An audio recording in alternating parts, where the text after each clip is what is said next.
Hi నమస్తే అండి. మీతో మాట్లాడుతుంది మీ పల్లెటూరు అమ్మాయి. ఆషాఢం వచ్చిందని మా పాప అయితే గోరింటాకు కోసుకొచ్చేస్తుందండి.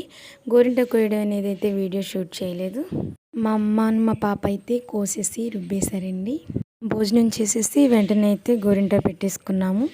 నేను మా అమ్మాయి మా అమ్మ అయితే పెట్టుకున్నాము. ఆషాఢంలో ఒక్కసారన్నా గోరింటాకు పెట్టుకోవాలని మేము చిన్నప్పటి నుంచి వింటూ వచ్చాను.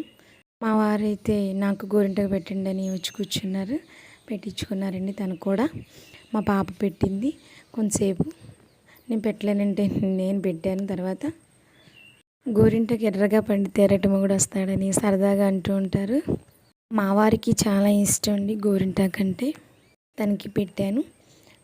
ఇది పెట్టుకునేసరికి ఈవినింగ్ 4-5 అలా అయిపోయిందండి. గోరింటాకు పెట్టుకుని అలా కొంతసేపు కూర్చుని ఉన్నాం. అలాగా కొంతసేపు తీసేసరికి అయితే నైట్ అయిపోయింది. సరిగ్గా కనిపించలేదు, కానీ బాగా ఎర్రగా పండిందండి. థ్యాంక్ యూ సో మచ్ అండి. నా ఛానల్ సబ్స్క్రైబ్ చేసుకోండి ప్లీజ్.